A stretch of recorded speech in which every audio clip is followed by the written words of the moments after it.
तो हाँ साहब, आपसे शुरू करते हैं। पहले तो आपको भी बहुत ईद मुबारक हो जी।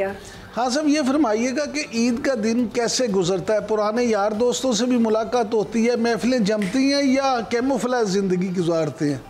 पहली तो बात है, ये आपका JNN का बड़ा शुक्रिया, आपका शुक्रिया, आपने हमें बुलाया है और ईद की इन खुशियों में हमें शामिल किया। और जहाँ तक ताल्लुक़ है यारों दोस्तों का, अब वो दोस्तियाँ नहीं रही, तो वो वक़्त बहुत चेंज हो गया। कोशिश करते हैं कि जो पुराने दोस्त हैं, जो पुराने अजीज़ हैं, उनसे मिला जाए, मिलते भी हैं, पर वो कशिश नहीं रही, तो फिर भी हम मिलते हैं सब। हाँ जी। तो कुर्बानी खुद करते हैं या कसाब को बुलाते हैं? मैं ये अच्छा सवाल है। हम लोगों की कुर्बानी करते हैं, बकरों की। हम कसाई को बुलाते हैं जी, वो जो करता है सारी कुर्बानी।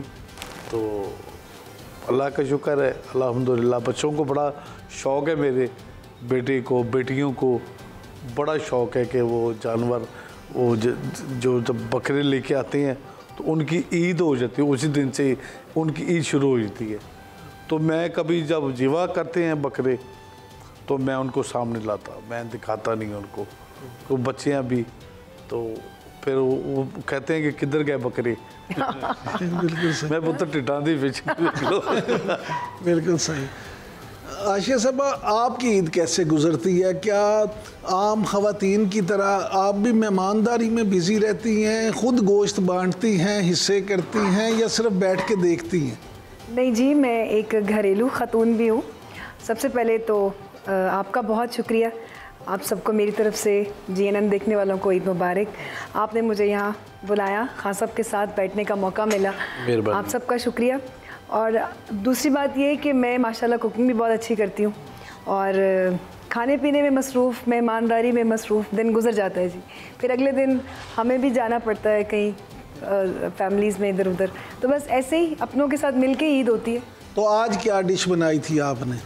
हमारी फैमिली में जी बड़ा सुरीला खाना खाया जाता है, तो अल्हम्दुलिल्लाह मैं सारा कुछ अच्छा बनाती हूँ। बट आज ईद पे भी करेले गोश्त ही बनते हैं? नहीं, हम करेले गोश्त रोज़ नहीं खाते, हमारी डिफरेंट बड़ी, मैं माशाल्लाह बिरयानी बड़ी अच्छी बनाती हूँ, पुलाव बनाती हूँ यखनी वाला, साथ में मटन की कढ़ाई हो गई, भुना हुआ गोश्त, इस तरह माशाल्लाह। आम रूटीन में हम आर्टिस्ट लोग खाना तो खासब अच्छा ही खाते हैं। लेकिन खान साहब, ये इतनी आपकी तारीफें कर रही हैं, गर्मजोशी का मुजाहरा कर रही हैं, तो क्या ही अच्छा होता है वो खाना यहाँ भी ले आती हैं। बिस्मिल्लाह जी, मैं खाना क्यों नहीं, आप बिल्कुल। ये तो सोने पे सुहागा था। हाँ साहब, आप ईद वाले दिन या ईद के ये जो 2-3 दिन होते हैं, जी जी, इसमें घर का खाना शौक से खाते हैं या होटलिंग पसंद करते हैं? मैं बेसिकल, आपको पता है मेरा काम किस तरह का है, कवाली का काम है, फिर दिन रात सफ़र में, तो वैसे भी मेरी आदत है बचपन से, मैं घर का खाना ज़्यादा पसंद करता हूँ। तो बच्चे, आपको पता है आजकल की वो पौध है, उनको ज़रा पसंद है बाहर जाना रेस्टोरेंट पे, तो मैं उनकी वजह से मेरा भी दाव लग जाता है। बिल्कुल ठीक। तो हाँ साहब, ये फरमाइएगा कि आम घरानों में आजकल जो है ना, ये बड़ा मसला है। जिस तरह आपने कहा कि नई पौध जो है वो तो हर वक्त जो है ना घर में बेल ही होती रहती है, कोई ना कोई होम डिलीवरी वाला जो है बिल्कुल बिल्कुल, ये आपने सेम मेरे घर वाली बात की है कि हर वक्त डिलीवरी, वो 24 घंटे घर का खाना। आजकल की जनरेशन को तो खान साहब मेरे ख्याल इतना पता ही नहीं है, बच्चों को पता ही नहीं है उनको। ये तो हमारी माओ ने हमें हाँ जी, और खाना भी सिखाया और खाना भी सिखाया। वैसे भी खास तौर पे अगर आप देखें तो ये जो मटन है या बीफ, इनसे तो वैसे कहते हैं बच्चे जी आजकल के नहीं पसंद करते मेरे ख्याल से। बिल्कुल जी, बच्चे मेरे बेटे माशाल्लाह वो खाते हैं चिकन जी, लोग शौक से खाते हैं, मटन खाते हैं।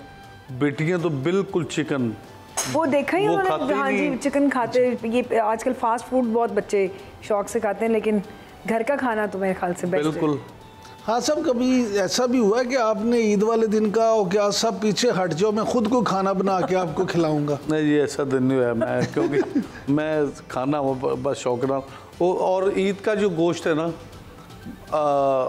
अल्लाह का शुक्र है कि मैंने अपना हिस्सा भी मैं बांट देता हूँ। Very good. अल्लाह का शुक्र है, मेरी बीवी भी मेरे साथ होती है, बच्चे भी, हम अपना हिस्सा ही जो है ना वो भी जिनको जो इसके हकदार हैं उनको दे देते हैं, अपना हिस्सा नहीं रखते हम। बड़ी अच्छी बात है।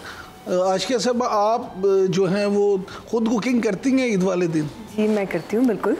मैं जब भी फ्री होती हूँ मैं कोशिश करती हूँ कि मैं अपने बच्चों के लिए, अपने हस्बैंड के लिए खुद पकाऊँ।